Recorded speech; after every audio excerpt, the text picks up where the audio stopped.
Please stand clear of the doors. Por favor, manténganse alejado de las puertas. To those guests who've just joined us, welcome. Our next stop is the Magic Kingdom. For those of you standing, please hold on to the handrails throughout our journey and stay clear of the door. Stay clear of the door.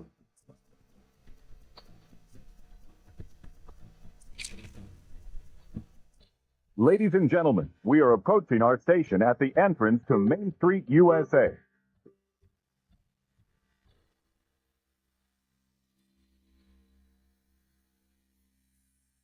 Welcome aboard the Monday Morning Monorail podcast. This is Justin Monorail, and this is episode number 218 of the Monday Morning Monorail podcast. Today is Monday, September the 9th, and that means it's my birthday. Hooray for me. Congratulations to me. I hope you're all celebrating appropriately. I know that I am at work. Boo. But it's okay. We're going to have a good day regardless. And no better way to start off a Monorail Monday, and of course my birthday Monday, than with the Monday Morning Monorail podcast. We've got Walt Disney World news, Orlando news, SeaWorld news. I think we do. And today we're bringing back a fan favorite segment, M3-4D, at the end of the show today. The promise was made a couple of months ago, and I think we were nervous to get to it because of the topic, but we're going to do it today, and we're going to hold hands and be adults as we talk about the making of me in the M3-4D segment.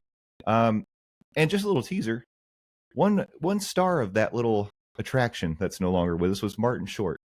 And in the pre-show, we were having a little discussion about Martin Short, and it led us to Only Murders in the Building. If you're a fan of that show and you're aware of what that is, Steffers made a reference and said that she feels like we are kind of the Only Murders in the Building of the theme park podcast community. So I'm going to ask you all, we're going to welcome in my co-host in just a second, but I'm going to ask you all, if that's true, you've got to assign, because we can't decide, is Landon or am I Steve Martin? Is Landon or am I Martin Short? Or are there other options? I'll let you decide. And we'll give you a little bit of content so to help you make those decisions. But first, we got to welcome in the co-host. And I'm going to call him the Steve Martin to my Martin Short. I think I'm sillier than he is. It's Landon the Dawsdone. Landon, welcome to the Monorail. Hi, everybody, coming to you from the Isolation Station of Love. It's me, it's the DOZ, Landon the Dawsdone, and it's a birthday Monday morning, and you know what that means. Happy birthday, buddy. Love you. Hope you have a great one. And yeah, it is kind of a bummer. You have to go to work. To paraphrase Patton Oswalt, don't you hate when you're an adult and it's your birthday? Hey, it's my birthday. Yeah. Who gives a ish? Go to work. I think. Yeah. Yeah. That's called growing up. Almost literally, the quote in one of his stand-up acts is, "You're 42. Who cares? Go to work." So yeah. Well. So yeah, that's me. And much like when I had a birthday on the Monday Morning Monorail podcast, and I announced the Living with the Landon fundraiser. Buddy, I'm going to blow your spot up. Jay is going to announce a fundraiser. It's Jackin' with Justin. He is going to go to Magic Kingdom. No, he's actually not. I don't know where this is going, but I feel I need an adult. But hey, you need an adult, and we're gonna hold hands, just like you said. Gracious, yeah. I thought I was gonna say something a little more tame and just say I was gonna have like a car wash and I'll be in a wet T-shirt or something. But no, there's no alliteration in that. And if I've taught you anything, ladies That's love alliteration. I don't want to end up on any kind of sexual offenders list, so we're gonna just keep on moving on here. And let's welcome in the star of the show, the one who brought Only Murders in the Building to the conversation today. It's Steffers. Steffers, welcome to the Monorail. None of that. It's Landon who brought it in, and then I had the revelation of Only Murders on the Monorail, and then I realized we are them. However, now that your birthday is current, like I didn't even factor that into account when I was like, don't feel old. Like obviously y'all are younger. I'm old. And Just- Wait, we're younger. reinforced by my birthday being today. And yes, I am 42. 42. Wait, isn't that the ultimate answer to the ultimate question if you've ever read or That watched is. Hitchhiker's Yeah, Guide? Congratulations. You've made it. Yeah. Your oh, what would that be? It's not your golden birthday, it's your life birthday. Your The ultimate answer birthday, I guess. ultimate answer. Yeah. That's too long. The ultimate birthday. That's too long of a thing. Anyway, hello, it's me. I regret everything today. They also bullied me into wearing orange, and we're back with hats, but my hat is better because it says reading is sexy, and it is. So we've also said some variation of the word sexy or sexual way too many times on the A lot. show already. For a family podcast, probably too much. But you know what, Steffers? Again, we're going to be talking about a very controversial attraction in M3-4D today, so I feel like it's on brand. We're off to a hot start. Well, welcome everybody. If this is your first time joining us on the monorail, Oh God, yeah. If this is your first time, I apologize. I can't believe Justin said all that stuff. Yeah, wow, that was very out of. It's pretty typical for me to work blue. But we do have a lot of news to get to, and we've got a really fun show ahead. And hey, we've got football to watch today, so why delay any further? Let's get into it. It's time for the news.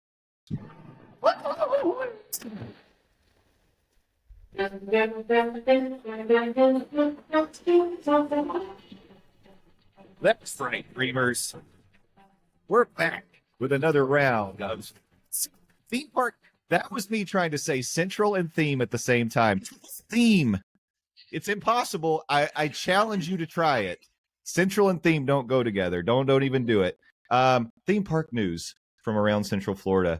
Of course, we focus mainly on Walt Disney World and Universal. We sneak in some SeaWorld. We don't talk Peppa Pig Land. We don't talk Legoland, although we're open to it. If you want us to be the official theme park of Peppa Pig Land, we will sell our souls to the ham. Let's do it.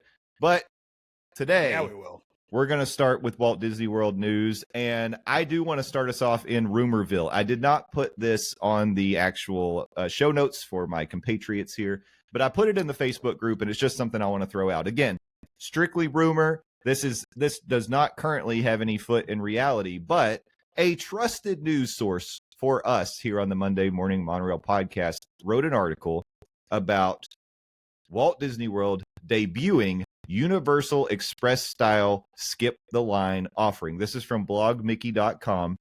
And essentially what they're saying is there is a little smoke and a little bit of rumblings in the background coming from their probably anonymous sources that initially rumored for just Disneyland. They are now reporting that Lightning Lane Premier Pass is planned to come to Walt Disney World.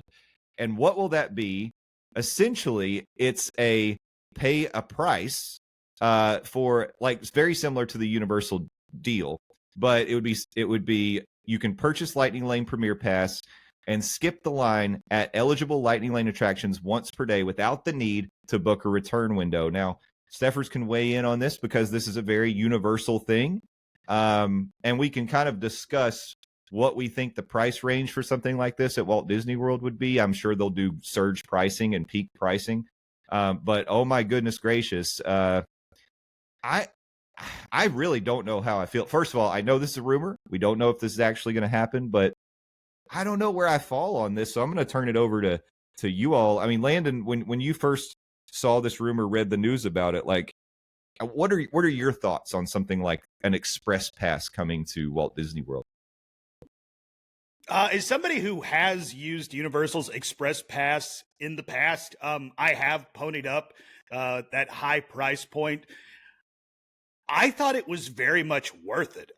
This was back before I was going down to the parks at the frequency I am now, and even going down to the parks at the frequency I am now. I still go to Disney more than I do Universal. Excuse me. And paying that price point, I felt like I was able to get more out of my experience going to Universal than I ever had. I don't hate this. I know that might be controversial, but I mean, Disney more and more is turning into a pay to play, or more accurately, a pay to win experience. And that's unfortunate. But let's just call a spade a spade. That's what Disney is becoming more and more. I don't hate this. It does suck because Disney is not a cheap experience, even if you quote unquote do Disney on the cheap, if that is such a thing anymore. I don't even know if it is, but I don't hate this as a prospect when it comes to something that Disney is introducing. Now, I could totally do a 180 when Disney announces, yeah, we're doing Lightning Lane Premier Pass or the LLPP, and it's going to be $400 a head a day. And then I'm going to be like, do what now? But the sad thing is people would still pay that, because if you are that family that comes down once every 8 to 10 years, we talk about it all the time. The most valuable form of currency you have in the park is your time. Is as tough as a pill that would be to swallow. If you're a family of 4, you would probably pay an additional $1,600. Yeah, saying that out loud, I don't even know if I believe what I'm going to say. Paying an additional $1,600 to where you could guarantee you could experience every attraction you and your family want to on this magical trip to the most magical place on earth. I think the price point is going to be the big sticking point on this. But as just Disney implementing it, I don't hate it. I have questions about price point. I have questions about will it be automatically you buy that and it's park hopper applicable, or is it going to be park specific? The other question I would have is it going to include the individual Lightning Lane attractions? Because you want to talk about feeling nickel and dime. If you buy a Premier Pass and you don't get the individual Lightning Lanes, give me a break. No kidding. Yeah, that's a very good point. And also another thing that I hope is if the LLPP, as I'm going to call it, is implemented, much like we're drawing parallels to Universal's Express Pass. That's something that's included when it comes to their deluxe resorts. I hope that this is something that is included with Disney's deluxe resorts, because again, like, a trip to Disney is not cheap. Doubly so if you're staying on property at one of the Disney resorts. doubly so if you're staying at one of the deluxe Disney resorts, because those things, as nice as they are not cheap. Not even a little. Steffers, having the experience in the background in Universal, what are your thoughts on this potential of introducing an express-like pass to Walt Disney World? I feel like, and I don't know how long ago this was, this really goes into the depths of my mind, but I feel like we had a similar conversation when they were first introducing whatever came after the Fast Pass that you could book 60 days in advance, when they were transitioning to this new Genie thingy. Plus. Maybe. Is that what was next? I don't really remember what was next. I think so. Yeah. Disney's kind of botched everything after Fast Pass. My thing is, with this being a rumor, with them just updating their system, the thought of having another system, already gives me a headache. I think, hot take, I'm the Universal person, it is what it is.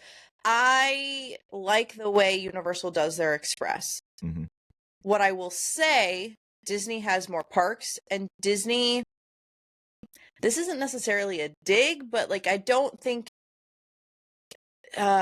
Disney will know how to efficiently utilize this kind of system. I think it'll take some time for them to get it to work.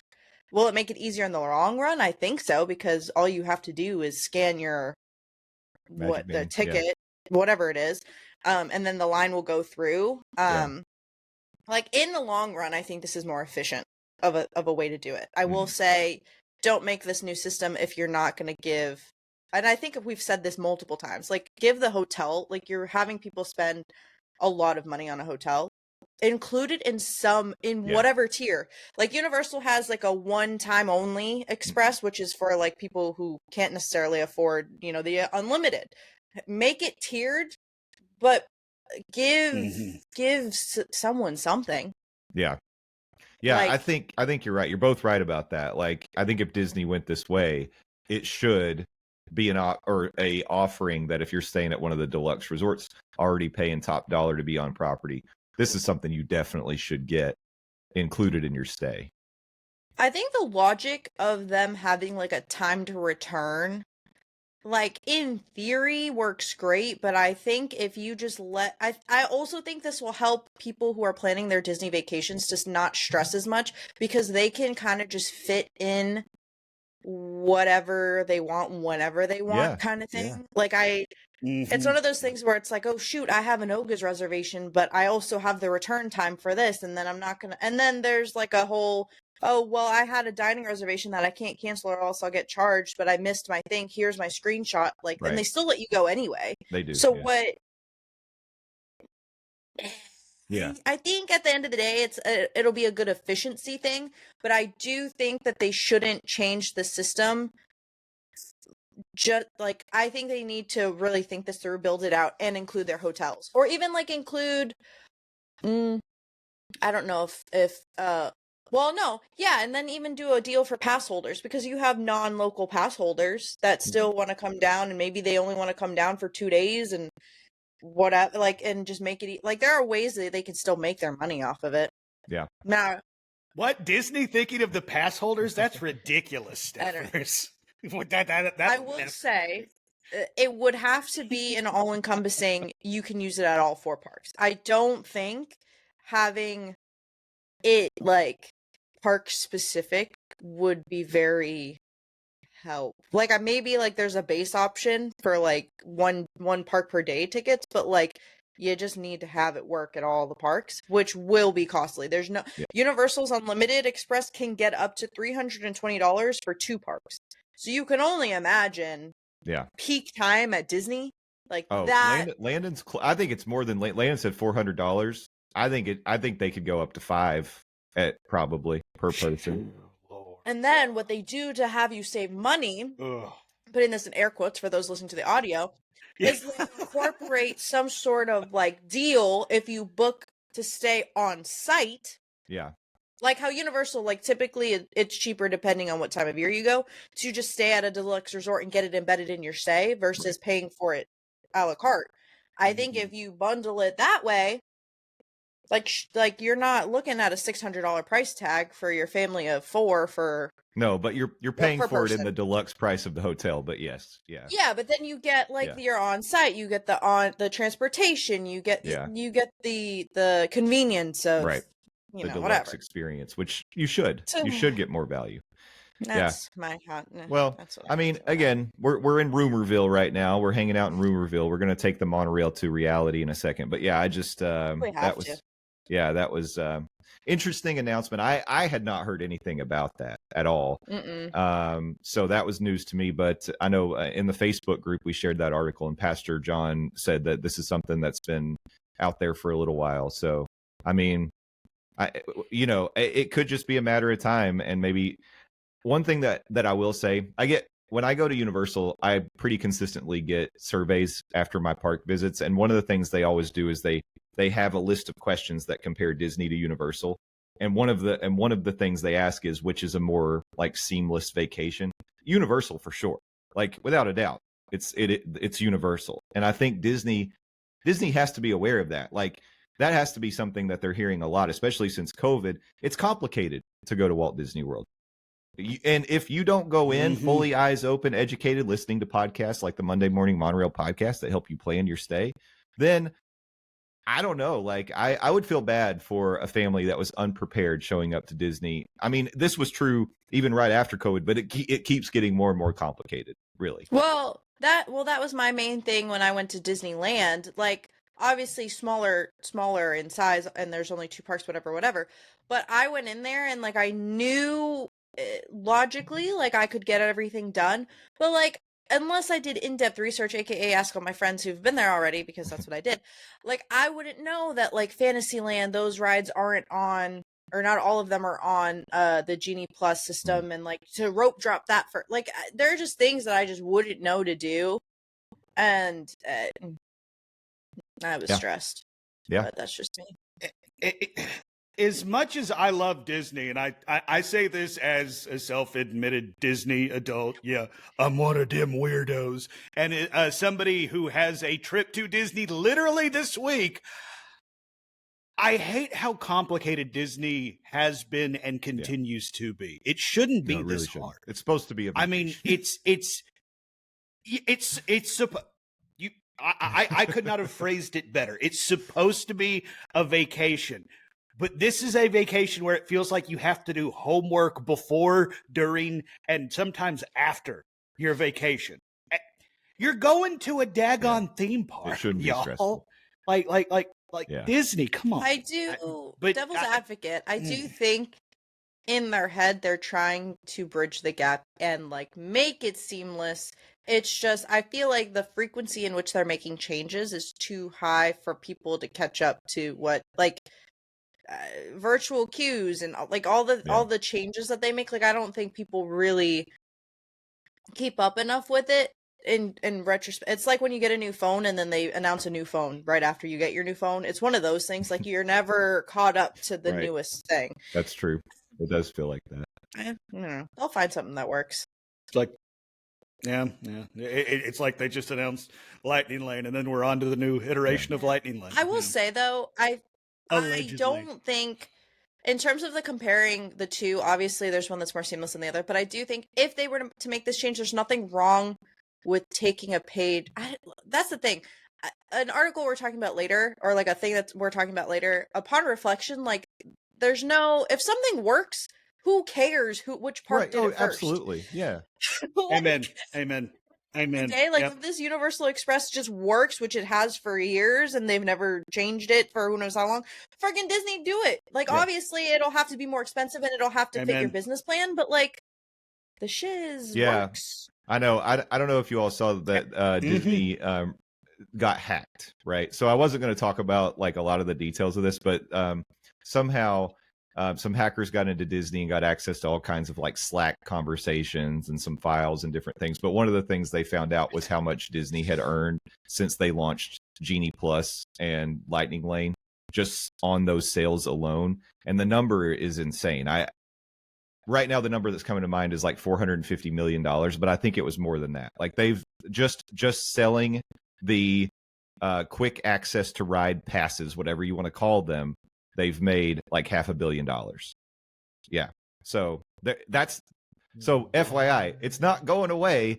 No, it's not. Yeah. Spoiler alert. Disney likes one thing and one thing only: money. Oh my God. Yeah, I know. And I've thrown some dollars on that pile myself. So have I. Oh, me too. Yeah. Hand up. And once again, I have a trip this week. Spoiler alert: your boy might be doing it again. Yeah. What the heck? Oh my. Yeah. So, anyways, it's a fact of life. But I will say, as we now cruise on over to Reality Land, this is an article from wdwmagic.com. I don't like it. It feels sticky in reality. I know. Gross. It's humidity, honey. It's humidity. And it is sticky down here. But one way you can beat the heat is by going to a Disney water park. And this announcement I feel like is good value.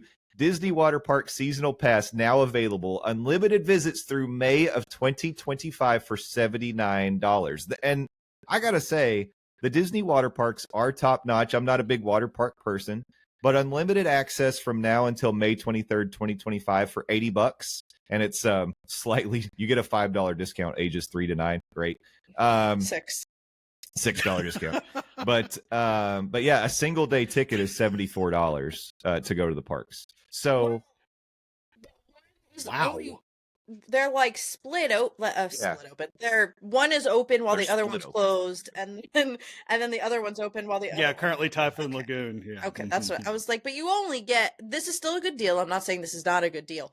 I think with the downtime that the water, because it's been a while since both have been open, and then whatever, I think this is a great deal. I will just say you are only getting one park depending on when you go. Yeah. Unless the pass. Oh, the pass is good until. So you probably could get 2 seasons. Yeah.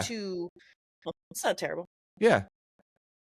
Yeah, Blizzard Beach is going to reopen on November 4th. Then Typhoon Lagoon will then go dark starting November 4th. But Jay said, you're not much of a water park person. I'm even less of a water park person. But $80 through the end of May, that's a hell of a deal. That's SeaWorld prices. That's Volcano Bay is about $80 for a day. For one day. Yeah. That's almost like Disney's paying you to come to these parks. I mean, obviously they're not paying you to come to these parks, but I mean, in the scheme of things, like when it comes to Disney, Universal, like theme parks, like $80 through the end of May, that's a really killer deal. Yeah. So, like if I was a local, I would think about signing up for that just to go for like, I know we had a fast pass standby snack break. Yes, it's coming back eventually. Calm down. And we talked about ranking these, and one of the things that people kept bringing up was some of the food and drink options. I like if I was a local, I would sign up for that just to go and check out some of the food and drink options. And plus, your boy loves the lazy river. Yeah, I would be living my best life in all the lazy rivers for $79 plus tax through May 23rd of 2025. So I know you're not really allowed to take drinks into the lazy river, but I have a suggestion for the theme parks, particularly the water parks. Just do it anyway. No, they ought to make like the cocktail, the adult Capri Suns, like they have. You can get them at SeaWorld sometimes. They have the cocktails in the sealed bags. And you just have to like put a straw in there. Make them to where they're spill proof, and then you can wear them around your neck and just have a little cocktail and go around the lazy river. I think it's a great idea. I love that idea. And also, what could possibly go wrong? You know, people having drinks around their necks and getting more and more intoxicated while they float along. What are lifeguards for? They're on the payroll. Oh, that's true. Yeah. Even better, we're creating jobs for lifeguards. Purposes. This is all a joke. Just kidding. All a joke. Anyways, I think that's a good deal. But yeah, great deal. 10 out of 10. If you're a local, it's a pretty cool thing that you can do. I mean, dang! Wow. So even if you're not a local, if you have 2 or 3 trips planned, why not? Why not during that time? And this is also what piggybacked. If you're staying at a Disney resort, you get a day at one of the water parks on your check-in day. That's true. Is Disney like worried about their water park numbers? Yes, 100%. If they're funneling and pushing people this hard towards their water parks. And I think, like you said, though, like if people are in the park, they're going to spend money on food and drink. You know, so get them in there, get another day out of them, and get some more like merch sale. People got to buy sunscreen. They got to buy all kinds of things. Oh my goodness. Let me tell y'all a brief little story here. I don't know which water park it was, but let me tell you, I got sunburnt. And then you know what else got sunburnt? My lips. You know what I had to buy from these water parks? That can happen. I had to buy a chapstick that was sun. Wow. Protected. You want to know how much that thing was? Like probably ridiculously $20 something. It was like for this little tube. I was like, it was years ago. I haven't learned my lesson. Bring your own sunscreen is the moral of this story. Or like stop at CVS on your way, like when you're already there, because I don't check a bag. So like I tell my friends, can you please grab me sunscreen or something from the store? Hey Justin, can you please grab sunscreen or something from the store when I get there? Thanks. Yeah, don't be like me. That's a PTSD moment. That when my lips were burned. That sounds pretty awful. Your lips can get sunburnt? Yes, sir. They sure can. They sure can. Yeah. Unlocking an. I rarely say this. I learned something on today's Monday Morning Monorail. Oh my God. You're welcome. Glad I could help. Ugh. Well, here's something that I learned this week because, you know, coming out of D23, I thought maybe we had all the announcements of changes coming to the parks in the next couple of years. But here's something that was not mentioned at all. Let's hop in a race car and go on over to Disney's Hollywood Studios. Not for long. Ka-chow. WDWMagic.com reporting new Disney villain show to replace Lightning McQueen's Racing Academy at Hollywood Studios in 2025. So, new live entertainment experience will be centered around the Disney villains in the summer of 25. The new show will take place at the Sunset Showcase, located on Sunset Boulevard, and will feature dozens of iconic villains. We've got a little concept art picture here that we're looking at. Cruella's on stage, and it looks like a pretty big crowd. I have thoughts on this. My first one is, and please just disagree with me if you want to disagree with me. Why do they do this? Why do they do this? Like, why do they do this? It's a fair question, Steffers. Villains, like, we're getting a villain's land. Yeah. But that's not in this park. Yeah. Is this their way of bridging the gap? But Steffers, as we know, Cars Land, quote unquote, will be replacing the Rivers of America and Tom Sawyer Island. So it's interesting. They're like, well, we're moving Cars out of Hollywood Studios to Magic Kingdom, but we're going to split villains. I don't know. Okay. Back to Steffers' question. Why do they do this? Yeah. Well, the thing is, like, if they're making a whole villain's land, it's not like they're not going to have I mean, maybe I'm wrong now, but, like, are they not going to have a show then when in Villain's Land? And then what's going to be the I just don't understand. Let me posit this theory. We're not going to have that Villain's Land until, what, 27, 28, probably? Like, yeah. Maybe. So this is an illusion. This is it's all distraction. illusions. A distraction so people are, like, calm down and, like, taking this until 2027? Nope. Wait for my theory. Here it is. All right. Theory, hit me. People have been demanding villains content in the parks, right? So this is Disney's quick way to say, here's some villains content in the park. 2, like I said, Cars is going over to Magic Kingdom so they can move that. 3, we're looking for a place for monsters to land in Disney's Hollywood Studios. So what if this is just something that bridges the gap? And maybe Alicia Stella's theory about Monsters Land going to take over the Rock and Roller Coaster space and the Lightning McQueen Racing Academy could be true, and this is just a stopgap. Placeholder? That thought did cross my mind that this is just going to be a temporary thing in Hollywood in that Studios. Spot, it's always temporary, isn't it? Yeah, it kind of is, because I'm going to be honest. It's like I've been to Hollywood Studios like more times than I can count, and it's like when they made this, it's like, oh yeah, that Lightning McQueen thing is there. That's neat. Ah, dang, it's going away. Yeah, the back. But, yeah. Okay, I'm understanding. Yeah, exactly. Now. Yeah. Okay. It is in the back, tucked away, hidden. Yeah, like we're literally talking about it, and Steffers has no idea what we're talking about. That's how hidden this is. I was trying to, like, think. I was like, I remember seeing a Lightning McQueen thing, but in my brain, it was okay. But, like, why? But now you're putting a Pixar thing. Okay, whatever. It's fine. Well, placeholder. Yeah, no, it's a placeholder. It wasn't just Steffers. You're basically demonstrating exactly what the problem with the Lightning McQueen Racing Academy was. People either didn't know about it or they didn't care. I think it was only bringing in families with small children. This particular show is going to have much more mass appeal, and will Hollywood Studios needs stuff to absorb more people. So this is something that can do that for a little while they work on their other stuff. And to Jay's point, people have been clamoring for Disney villain stuff, representation in the parks for a long time. I mean, they Villains After Hour was so a thing at one point.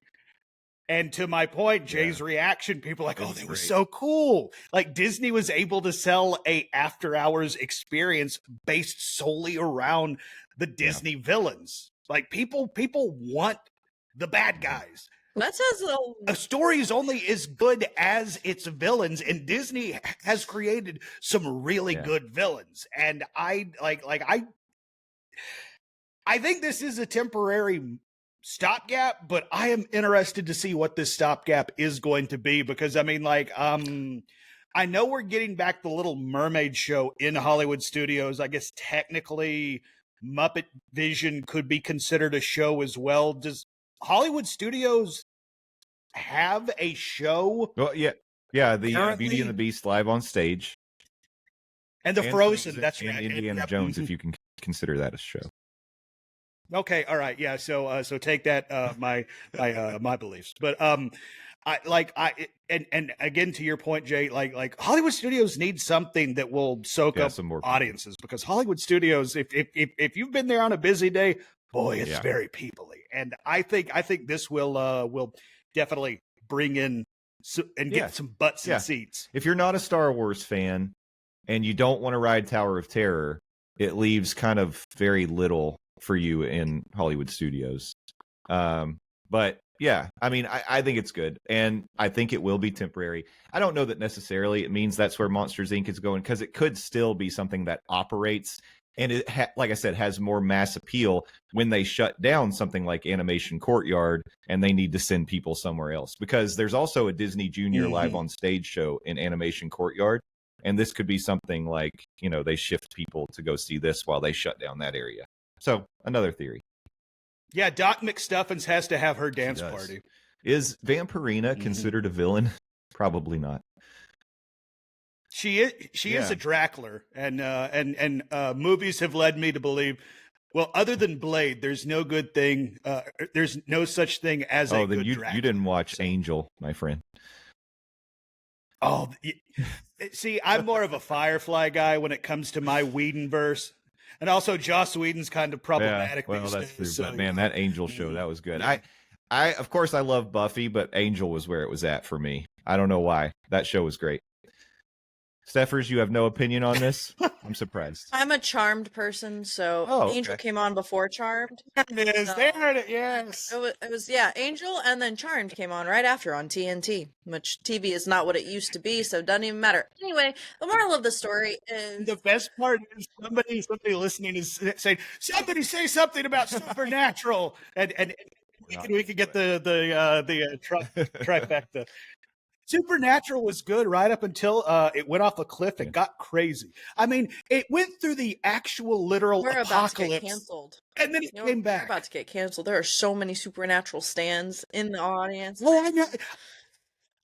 I like Supernatural, but it lost the plot, and I think even the creator. You know who the plot is? What we can get away with. It's Jared Padalecki and Jensen Ackles and the person who plays the who's the third? The angel? Yeah, whatever his those are the plot. That's all people show up for by the end of the show. That's true. It's following their character. That is true. That is very true, yeah. By the way, I like Supernatural. Don't come for me, guys. I like it too, but it did go crazy. Racing Academy closes on the 7th of October, but then we don't get the show until summer of 2025. So it looks like, based off of the renderings, there's like tables in this I'm not sure place. I couldn't I see. scrolled down. Oh, Club Disney has tables. I'm assuming it's like a whole... I've never been in there. Can you tell I haven't been into this space? But like, there's like a Club Disney, and then this Lightning McQueen thing. I'm assuming they have to gut this. Oh yeah, to make it seat all these people. Yeah. But then, if you put a bunch of seats, are they going to be like temporary seats? So they're going to be cheap, so that you don't... You know what I mean? If they're going to take it out and redo it for... I don't know, too many logistics. Anyway, this is temporary. I think it's going to be folding chairs. And then at some point, you'll be able to like stand up with your folding chair and maybe like hit Gaston over the head with one or something. Don't do that. Don't do that. Don't do that. No, it's not even going to be that. Audiences are going to... I'm seeing in the notes, are going to be encouraged to sit crisscross applesauce in the That could be true. I mean, I don't think there's seats at the Disney Junior live on stage show. Yeah. So well, but I think this is supposed to be catered to everyone, and in the rendering it has seats, so oh, actually, I don't see seats, I just see heads. Oh no, that ain't gonna work if you're making me sit crisscross applesauce. I don't bend like I used to. But what if they what if they pass around Go-Gurts? That would be good. The kids today don't even understand the hype of Go-Gurts. You know what they get the hype of? Screw the kids. Your boy loves a good Go-Gurt. It was a good time. Oh, my goodness. Anyway. Part of a nutritious breakfast, y'all. nutritious breakfast. I miss the what's it called? Not the slogans. What are they called? The little commercials. Commercials. Jingles. They're called jingles. I miss the whole gimmick and jingles of television. Anyway. And like the food pyramid. You remember that? Steffers, you probably don't remember remember the that. food pyramid. I was taught the food pyramid. Do I remember the food pyramid? Absolutely not. I don't either. I just remember there was a pyramid made of food, and at one point as a kid, I was like, "Yeah, I'm going to climb the food pyramid. I'll be the king of the food pyramid. I'll be the pharaoh of that pyramid." Exactly. Yeah, I'm coming for you, food pyramid. Well, plant my flag on top. Thank you for bringing up pyramids, because pyramid shapes are a topic of our next article here, and I want you to picture the Imagination Pavilion, because that's where you will see pyramid shapes on the facade. Blogmickey.com is responsible for this article. Epcot DVC Lounge renamed, and they gave us a sneak peek. Now, this is very specific for people who are DVC owners, but the only reason I really wanted to talk about it, I mean, it looks nice, great. I'll never go up there. I'm not a DVC owner. But I wanted to talk about the Epcot Lounge because they're going to call it the Club Imaginatrium. And boy, you know, I love really convoluted, ridiculous names. This is borderline for me because I struggle with saying it every time. I have to slow down and think about it. Imaginatrium. It's like that's trying to say imagination, but not. I know, but it's it is a gimmick. It's exotic. It gets the people hot. Just like these carpets. Here are the highlights of the Imaginatrium. Here are the highlights of the Imaginatrium. Comfortable seating. You know, we love that. Complimentary soft drinks. Yep. Mm-hmm. Children's entertainment area. And I saw some pictures where it's basically going to have gaming systems like Innoventions used to have. Yeah. Okay. All right. Yeah. Wi-Fi and member service advisors. Operation daily from 11 a.m. to 6 p.m. It's on the second floor of ImageWorks, so it's at the exit to the Imagination ride. And you have to be a DVC member with a special ID card. Hold on a second. A member can bring in up to 4 guests. Do any of our DVC friends want to grace us with visitation rights? I really just want to see the No, they don't. Up there. They never do. You know? It would be cool to be up there in the pyramid. She's making a pyramid with her hands for those of you in the pyramid, in a food pyramid, in a glass pyramid. We want to be part of the pyramid. Help little Landon achieve his dream by climbing the Landon food. wants to play video games. Take him up there. I do. Yeah, I want to go to Epcot to play video games. Something I can't do at home. Come on. Visit Pavement. Well, similar to my failure of getting to the Top of the World Lounge in the Bay Lake Tower, there have been 2 different times that friends of mine who are DVC members have taken me over and they're like, "Hey, you want to go up in the futurely known as the Imaginatrium?" And I was like, "Yeah, let's do it." I hate that. And both times the wait was like ridiculously long because you have to go up and check in downstairs, like where the exit gift shop is. And it was just like, well, I guess not today.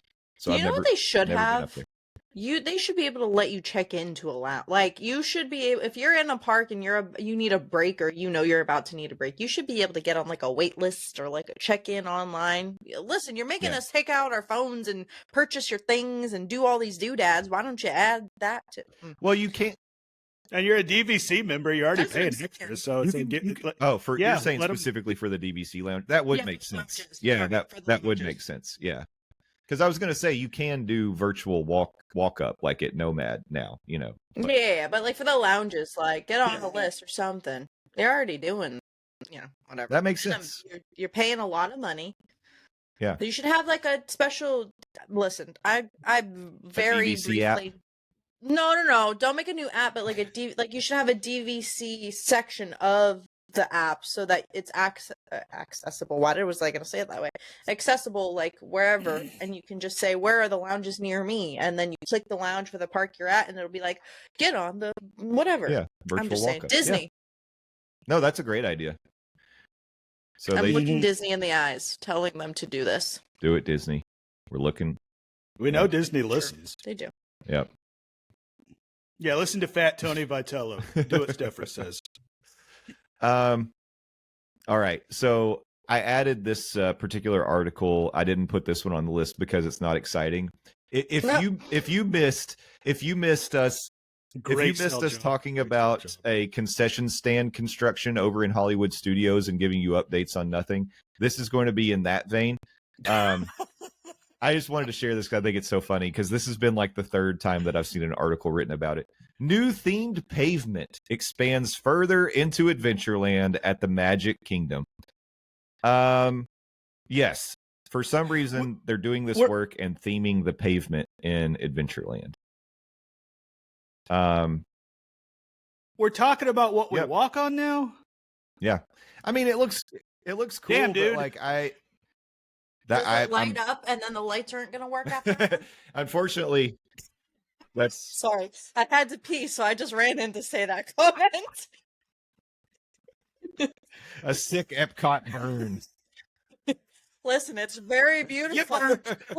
You know what's funny is we hyped up the ground and the concrete, and we hyped that up so much because we were excited. If y'all know anything, we love the theming and we love.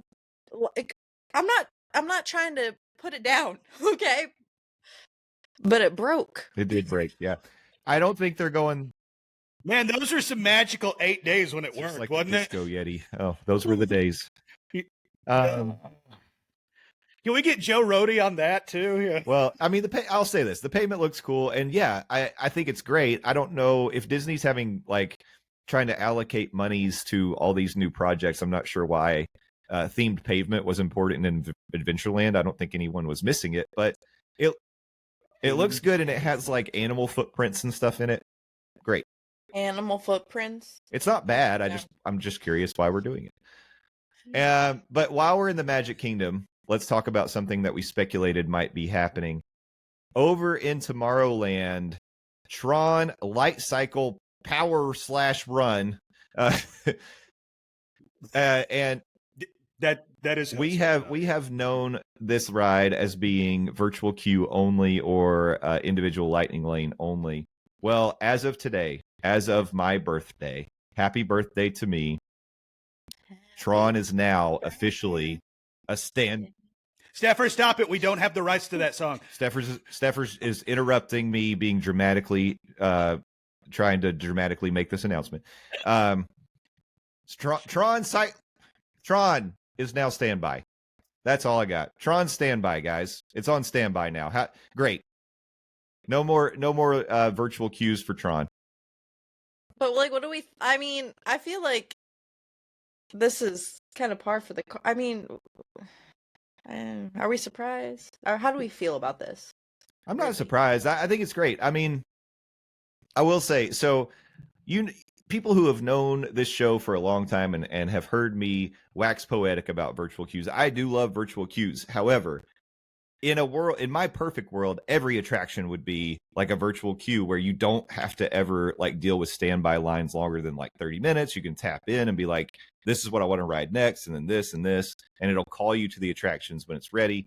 But it doesn't really work unless all the attractions in the park are doing this. And getting up at 7 a.m. to join the virtual queue is a pain in the butt for everybody. Again, we're trying to simplify vacations. You shouldn't have to wake up at 7 a.m. on a vacation. You just shouldn't have to.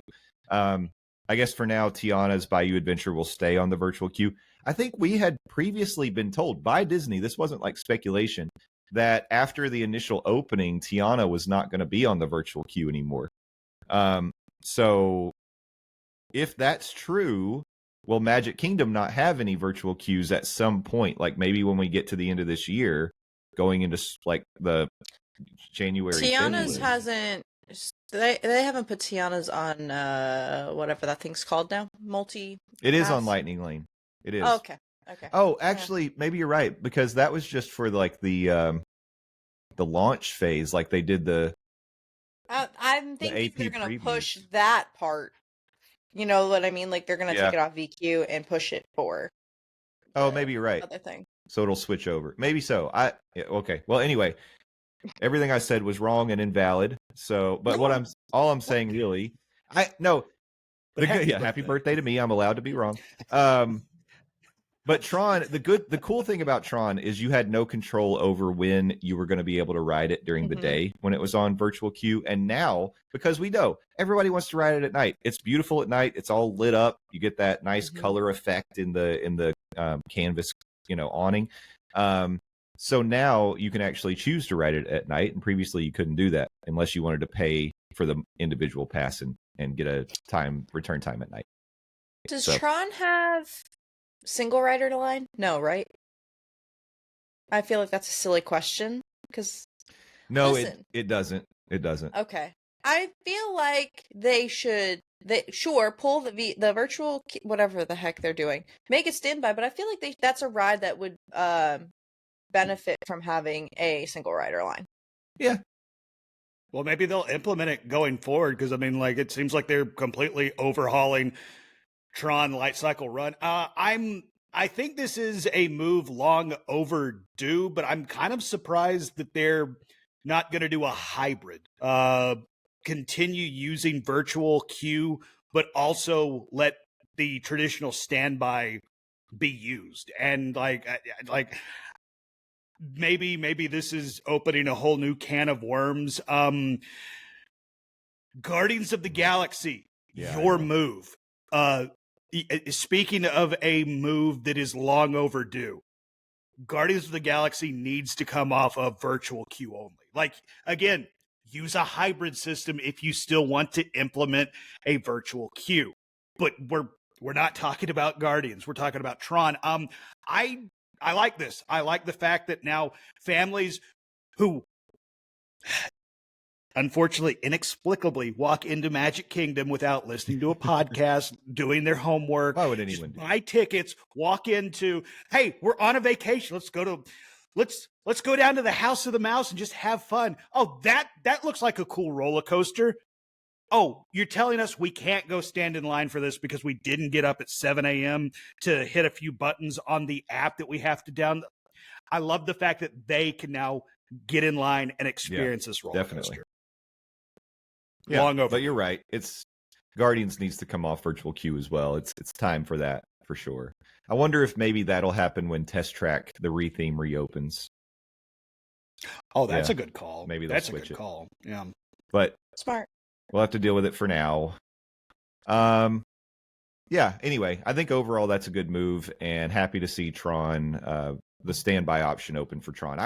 I love Tomorrowland at night. It's my favorite land to hang out in any of the parks at night, really, aside from Pandora, but you can't do that because Animal Kingdom closes at 6 p.m. Yeah. Closes at like 4:30. Yeah. But it's like, get out. The sun's almost going. These animals got to go to bed. Get out of here. Also, I can't believe Disney got this for you for nice. your birthday. That was really nice of Josh Damaro and Mickey Mouse. Oh, Steffers. She just hugged a cute little baby penguin plushie. For those of you on the YouTube, that was the cutest little plushie. Look at that. What a cute baby. You can heat it up for 20 seconds and it'll warm up. What? Yeah. How do you heat it? In the microwave? Huh. You heat it in the microwave, yeah. It's called Warmies. Bizarre. I've never heard of such a thing. It's emotional support penguin. Okay. I don't hate it. I've never thought about putting a penguin in the microwave until just now, but now you put that thought in my head. It smells like lavender. I thought penguins would smell like fish. I think typically they do. Okay, all right. Yeah, because I've been doing some aquariums. The penguin enclosures they stank. So that just made me think. As we're wrapping up our Walt Disney World news and we're transitioning to across the Universal with Steffers. Sometimes I did get to go back to Halloween Horror Nights this past Friday. This is just a quick anecdote. Sometimes the houses and particular rooms will have smells in them, and it's not just because somebody puked or had a code brown or something in the room. Like they actually will create smells in the room, so it further immersion. So we did Monsteros on Friday, and there's a room that has a very particular smell. And when we walked into it, one of the guys that I was with turned around to me and he was like, "It smells like pee in here." And there was one of the little house guides was standing at the exit to the room with her little wand, and she waved him over, and we were far from her when he said this, she waved him over, and I was like, oh, he's in trouble. Like, what did he do? And she was going, it's bird poop, but it was loud in there, so he couldn't hear her, and he was like, what? And she kept going, bird poop. It's bird poop. And I was standing there going, what is happening? Why is she yelling bird poop at him? He well, I know what the TikTok is going to be this week. He just kept going, I don't know what you're saying. She's like, bird poop. In the middle of the house. On the house. Why do we have to have this conversation in the middle of the house? Because she wanted to make Well, where else are you going to have it it? wasn't pee, it was bird poop. It's bird. You're right. Yeah. Come on, guys. It's bird poop. Yeah. Everybody knows that smell. Okay. And it does stink. Glad to know that it stinks. Over to you, Steffers, for Across the Universal. Yeah, follow bird poop, Steffers. Okay, so I guess I'll stick with the Halloween Horror Nights news first, because that's just, I don't even know. The Wolfman has finally made an appearance. The Wolfman from the upcoming Blumhouse film has made his HHN debut. This is I'm going to say it, and then I'm going to move on, because he's looking a little rough, and according to Justin, the sightings have been very sparse. They are sparse. Anyway. Few and far between. Maybe he only comes out during a full moon. I don't know. I haven't seen him. That would be really themed. That would be on brand. Anyway. Also, good job, Steffers, saying he's looking a little... Well, I definitely planned it that way, and there was a Noah shape. Yeah, anyway, another thing that I would like to say is going back to my conversation of if it works, just do it. Why do we have to compare?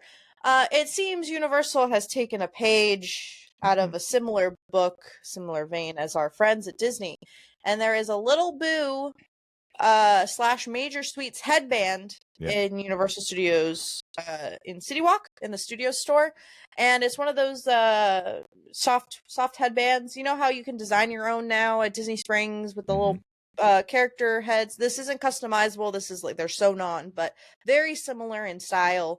And they don't look like ear. Like I think this is a perfect it's not Mickey ears, but also it's cute and not a hat kind of vibe. Yeah.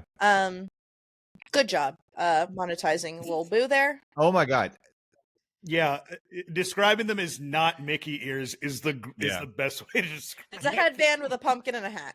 And I gotta say, Universal, you have found a way to squeeze every last dime out of Lil Boo, and I applaud you for that. No kidding. Yeah. Lil Boo's cute. He is cute. I'm just saying. He is cute. And wasn't he kind of created by accident? Like wasn't that it was a community thing, right? I'm listening to your fans. And Universal's like, how do I make money off this? Yep. And they're doing it. They're doing great. Sweaties, we're doing great. And the final, probably the heavy hitter here of the Universal news, on Back to Hogwarts Day, which is September 1st for those who don't know in the chat. And there's no chat here. It's just lovely listeners at home. Sorry, my Twitch streamer is really coming out.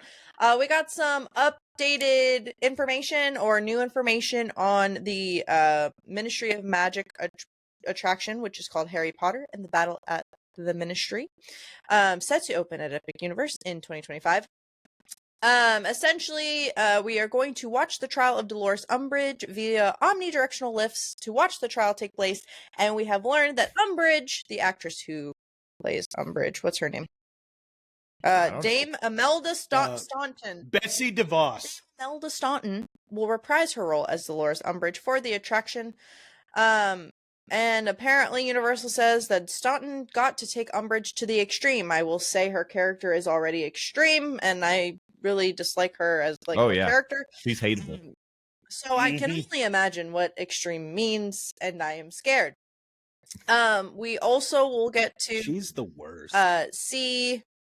We'll visit includes the Hall of Ministers, the Ministry map room, and the Auror's headquarters, where they are gathering information on cases, and then we will eventually enter into Umbridge's ornate pink and gold Ministry office, where yes, there are plenty of cat plates.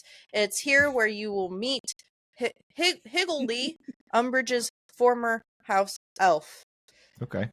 This seems terrible. You know, okay, this is maybe a spoiler for a ride if you've never been to Universal, but you know, in Gringotts, it sounds like Gringotts to me. When what? Me Because that sounded like when Gringotts to you me get- too.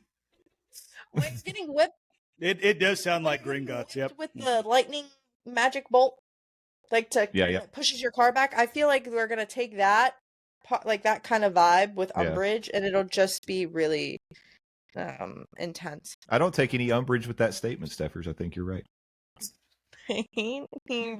Other characters include those who we've never interacted or encountered in any other of Universal's Harry Potter attractions, including Yaxley, McNair, the Carrows, and Kingsley Shacklebolt. Let's get some Kingsley love in the chat. I hate it. Again, we don't once again, have a we don't chat. have a chat. Friends, come on, it's difference. Or do we? Are we 218 episodes in and we've been neglecting the chat this entire time? Oh my God, we're terrible Shouts out to the chat. podcasters / streamers.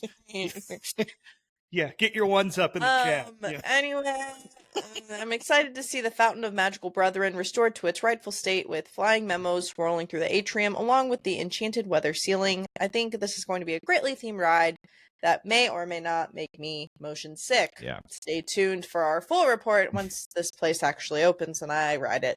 Yep. Yeah, I was gonna say you're gonna find out one way or another whether it does make you motion sick, though. Without a shadow of a magical doubt. Going back to the interacting with the Higglesby, Bless her you. House elf, yeah. her house elf. Is this gonna, or do we know? Is this gonna be similar to I know in Diagon Alley you can go into the area where you can exchange currency. They have a full blown animatronic. You can interact with that and ask him questions. And Smoking Hot Girlfriend got told to get out, which was hilarious. Broke her heart. But she was devastated. But do we know if it's going to be like that, or is it just going to be kind of like, oh, there he is, there he goes, there he is, and there he goes. There he is, there he goes. I'm thinking it'll be like in the pre-show for Hagrid's when you're in that room and you're getting briefed on everything. I think it's like a stop and go, not like a all right, interactive thing. But who knows? I don't know anything. He's not going to be like, thanks, Steffers, Landon. Do you know how fun that would be if they added a name? Let me not dream. That was so that would be so fun. Especially if we end up on wanted posters at the end. Oh, now that would be cool. That would be so cool. That'd be dope, and I would buy that. Universal, I know you like Disney. Listen to this podcast. Get on that.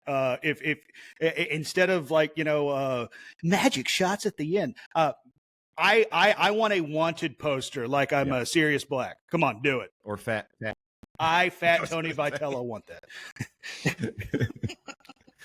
Oh man, Steffers, you're dropping great ideas today. Really, I try. I will say, please don't forget to let us know which one of these is Martin Short and which one of these is Steve Martin, because Steve Martin. I need to know. I need to know. We become one. As part of the lore of this show. No, add it to our Wikipedia no, we have not page. Yeah. Wait, we have a wiki. I did We're not begging for one. Oh, sweet Jesus! No, Somebody needs to do it for us. No, the news. We've had a lot of news today, and we had a lot of chat, and it's been a good time. But that also means we don't have a lot of time for SeaWorld, even though we're the official podcast of SeaWorld. I do just want to give them a shout out because they're offering a special deal for Florida teachers right now, which I think is awesome. So this is actually coming from the Fox35Orlando.com. SeaWorld Orlando is providing all active and certified K through 12 Florida teachers with unlimited access to the park through September 4th, 2025, which is next year, if you do your math correctly. Teachers can access the complimentary admission through a special teacher card.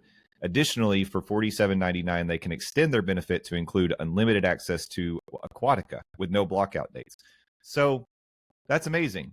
Teacher card holders can enjoy discounted guest tickets to SeaWorld with prices starting at $37, $36.99. We love our teachers. Yeah, showing awesome. Appreciation for the teachers is awesome. So thank you, SeaWorld, for that. And that makes us proud to be the official podcast of SeaWorld Orlando.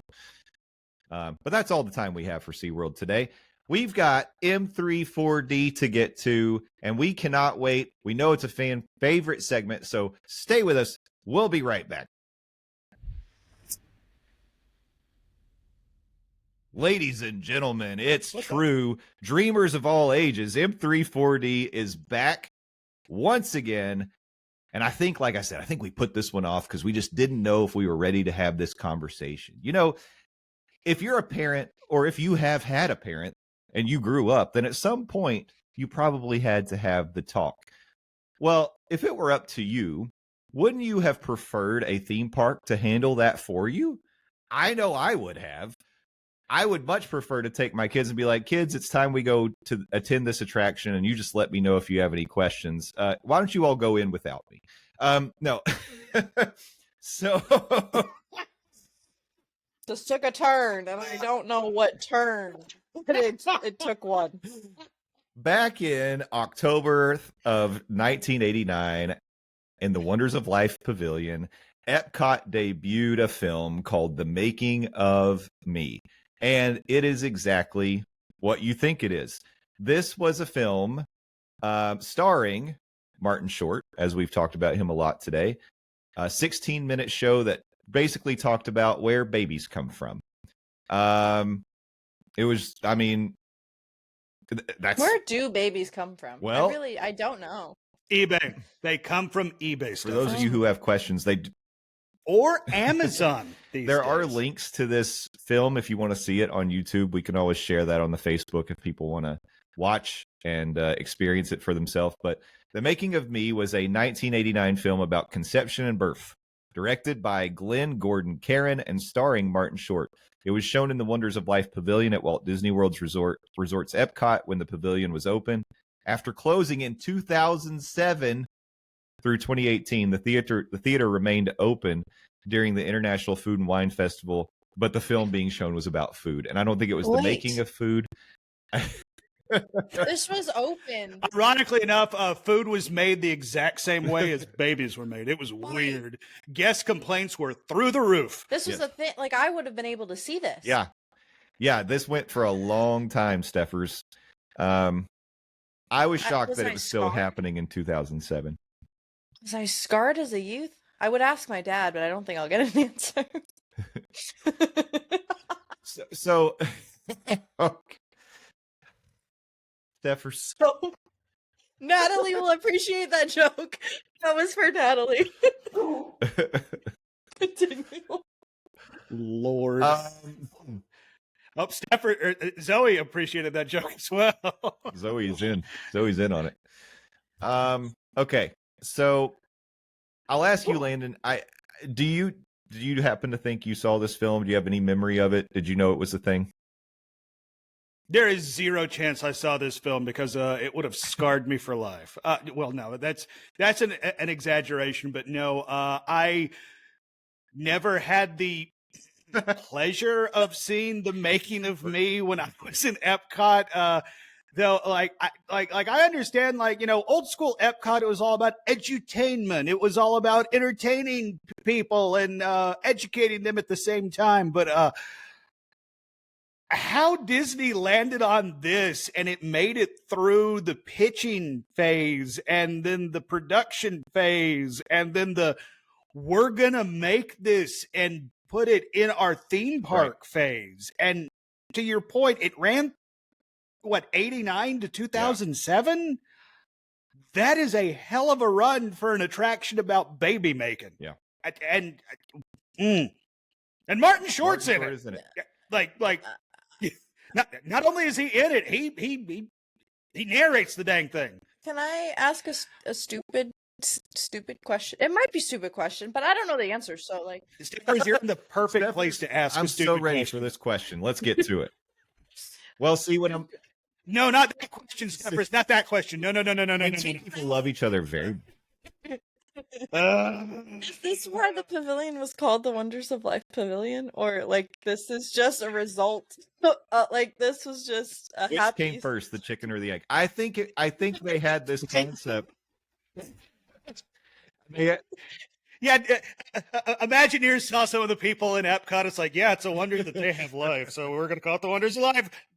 Got him. New roasted. Yeah.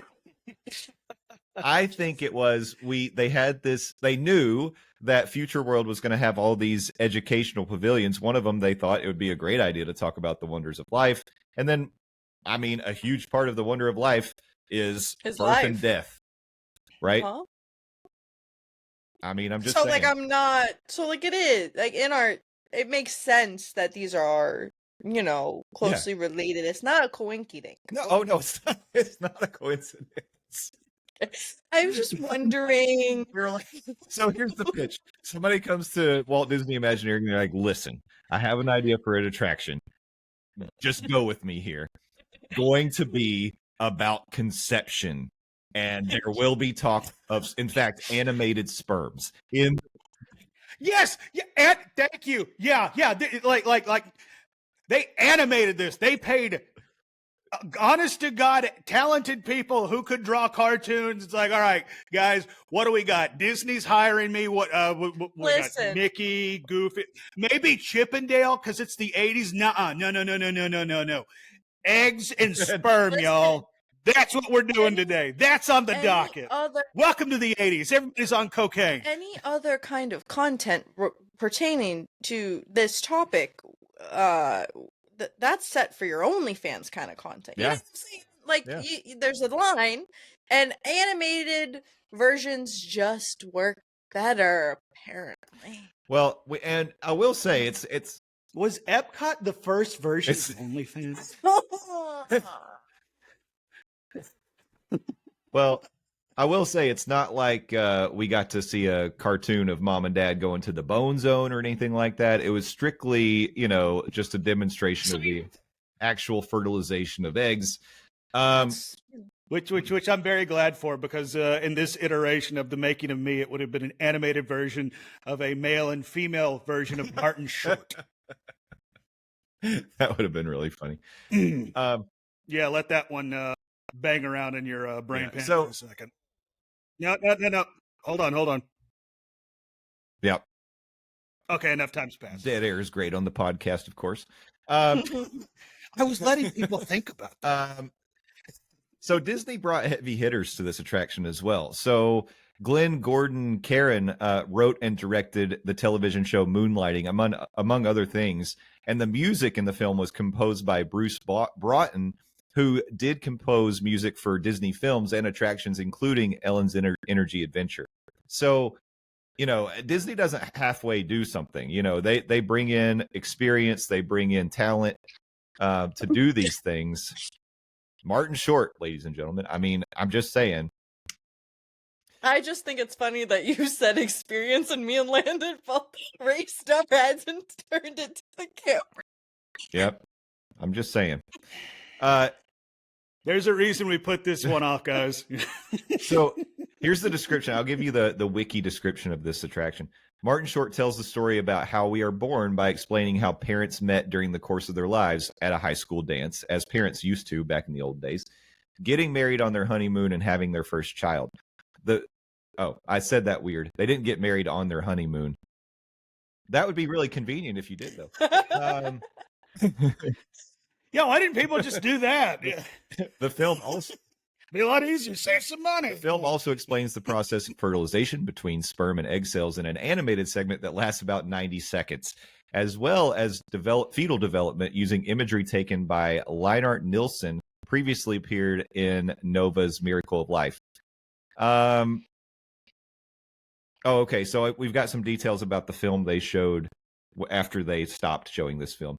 From 2008 to 2018, the theater has been used to was used to screen Seasons of the Vine, which also sounds weirdly reproductive, during Food and Wine. And it was called The Garden. Yeah, that's just a thirsty theater. According to producers, the film was somewhat a departure for a Disney attraction, and mentions that the film may elicit controversy in regards to the issue of abortion. Fortunately, the intent was to not walk into the teeth of that issue, Given that birth and conception is a sensitive issue around families, an advisory sign was placed near the entrance to the theater in order to advise parents to decide whether the film was suitable for children. Again, I would have just sent mine in without me. Go ahead. I'll meet you on the other side. You'll be changed forever. Just don't even tell them what it is. Yeah, Mickey and Minnie are in there. Go have fun. Yeah. So I did post the link to the YouTube film, the recording of the film, and Landon, I know you got a chance to watch it. Any takeaways from watching that video? I can't believe this was at a Disney park. I really can't. In a day and age where a certain group of people, I'll just say, are looking for reasons to be outraged, sometimes particularly at the Disney Corporation, the fact that this ran again from 1989 to 2007 blows my mind. I am not a prude by any stretch of the imagination. If you've listened to any of the 218 episodes of this podcast or of Does Disney, or if you know me online or personally, you know I am not a prude, but this is wild that this was at a theme park. Again, old school Epcot was all about edutainment, and this certainly was of the edutainment variety. But wow. Martin Short sold it. He was great in the video. He was his charming self. It's kind of bizarre to see him that young, well, relatively young, so to speak, since nowadays it's like all about, only murders in the building and stuff like that. We've brought that up a lot this episode. I apologize if you've not seen that show. Go watch it. It's great. Probably better than this podcast. But okay, our podcast is better than their podcast in the show. How about that, Jay? All right. But it's like, this is wild that again, this went from a pitching process to a full blown. We're going to put this.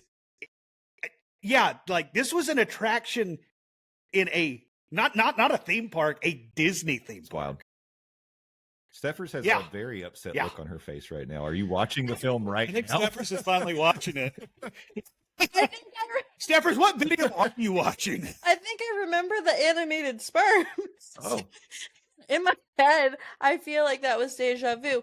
However, they go from like the finish line.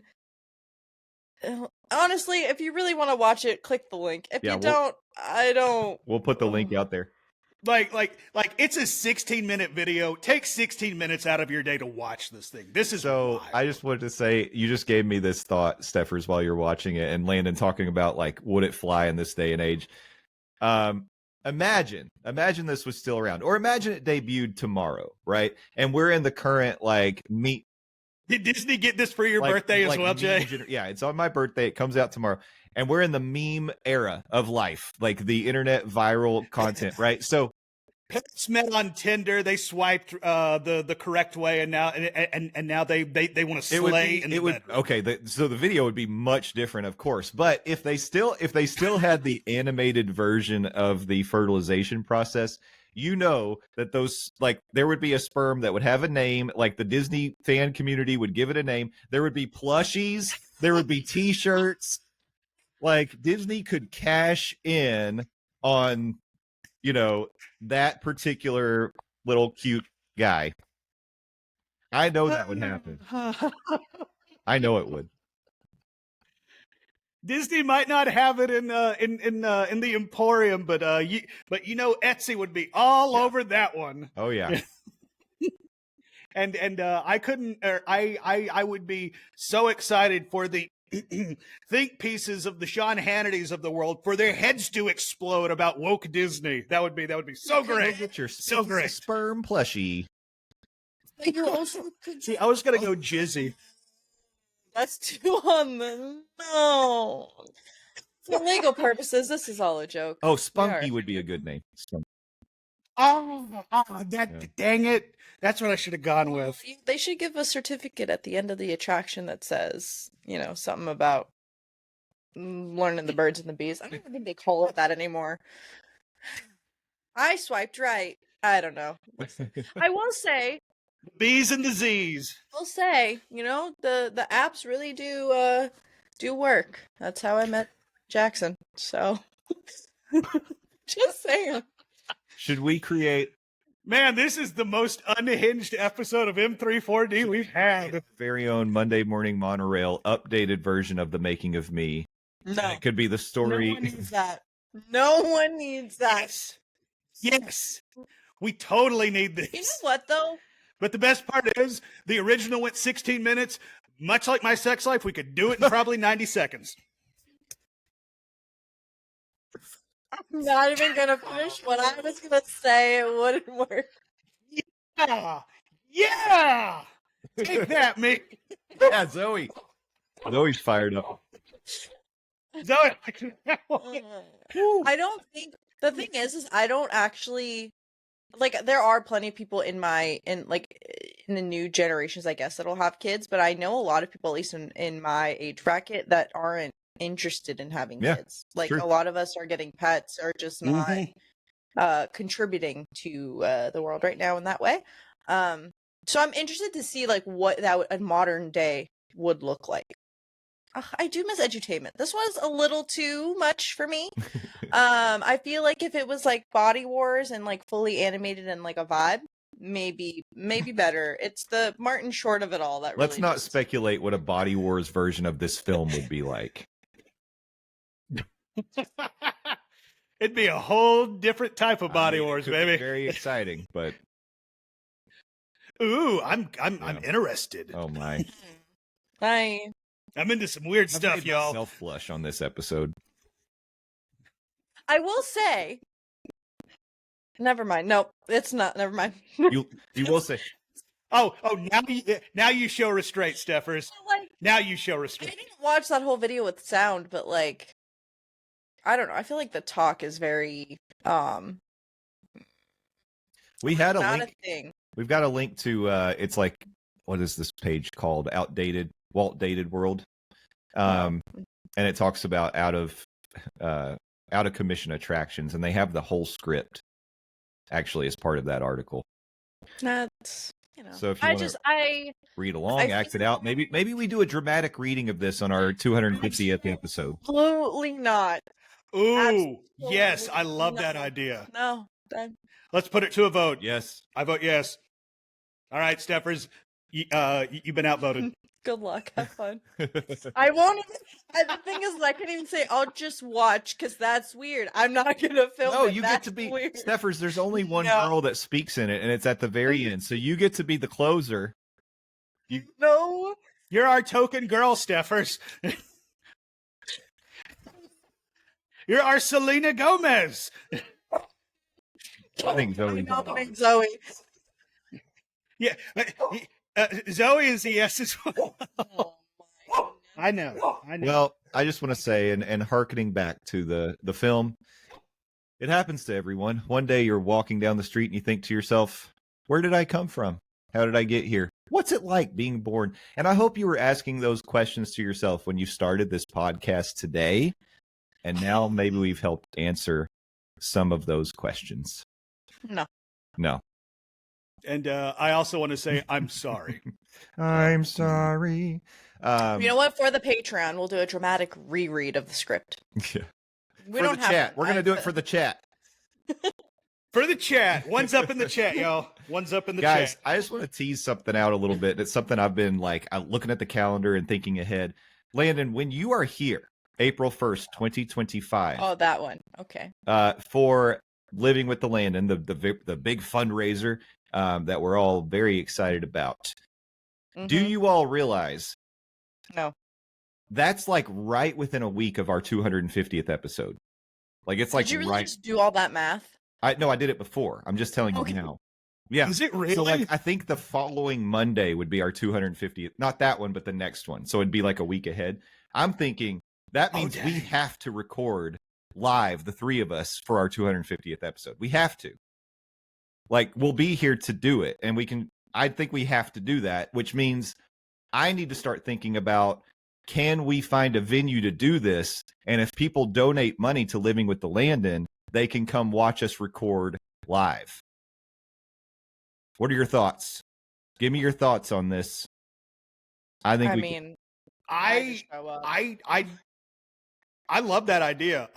I now recording live, like, are you talking about recording ahead of time and then we post it? Okay. Then yes, I am totally on board with this. Yes, 1000%. I'm thinking we find a good venue somewhere near property, hopefully very close, or I may have a hookup. We'll see on somewhere on property. And then it doesn't have to be a big room, but we just set up our recording equipment and we bring in a little intimate group of people who've donated and they're in town, and they can watch us record episode 250 to a live audience, and then we'll post it, a couple weeks later for our 250th episode. I think we should do it. I think it's a benefit to those people who want to donate, which means if you go to the merch shop and you buy merch, I'll count that. You need to just email us a copy of your, your receipt or whatever, because you'll get like a confirmation. So email us that. And also, if you donate on the donate page, just screenshot it, send it to us. I'll take that as proof that you've donated as well. And that'll get you access. We'll get this set up. We'll start planning it now. And I've said it here on the podcast, so now it has to happen. We have to do it. Okay. Steffers, you're in. I'm forever unemployed at this point, so I got nothing else to do. Well, I don't sound so excited, Steffers. I was already planning to go, so you're driving me. The moral of the story is I'm showing up and Justin is my chauffeur. If he drives me to a venue to record, I will absolutely be down and I will show my best self. I just fly on the plane. I just get on the plane and get there. Yeah. You get here, I'll make sure Steffers shows up. And I'm there for a week. I'm staying at Swan for a week. So yeah, I'm there. I will be signing autographs. I know all of you want that. Just bring me your favorite picture for an extra donation to the Second Harvest Food Bank of East Tennessee. I will sign your boob. Yeah. Woo! You've already set the precedent. Yep. I can do it because I am a woman. Y'all, that would be harassment. Unless they asked. Yeah, that would be problematic if you or I did. I'm not just I'm not doing it unsolicited. That would be a problem. Yeah, that is true. Consent is the key there. Yeah. So good point. Consent first for everything, ladies and gentlemen. Even though you really probably didn't consent to us talking about the making of me today, but it happened anyway. It's a Disney topic. Ooh. It is a Disney topic. Today was a lot. This has been the best episode we've ever done. I need to lay down. Yeah, I believe that with my whole heart. So say it with chest. Yeah, but I think that we've done all the damage we can do for today. So we did some damage. So Steffers, tell us what's going on in your world, and specifically with Sippin' and Bitchin'. Oh yeah, what day are we in? Okay, so my birthday. Monday. Yeah. No. I guess. A new episode of Sippin' and Bitchin' on Wednesday. We're actually recording today when you're listening to this. So Justin's birthday when you're listening to this. Part 10,000 billion of 10,000 billion. It's an exciting time. Really, we're only getting through 6 chapters an episode, and that's okay because we just have a lot of ground to cover. Adventures with Steffers, and make sure to follow the Morning Monorail on all the socials, because me and Justin are about to meld minds and collaborate on. I don't know why I clapped. We're doing TikTok dances.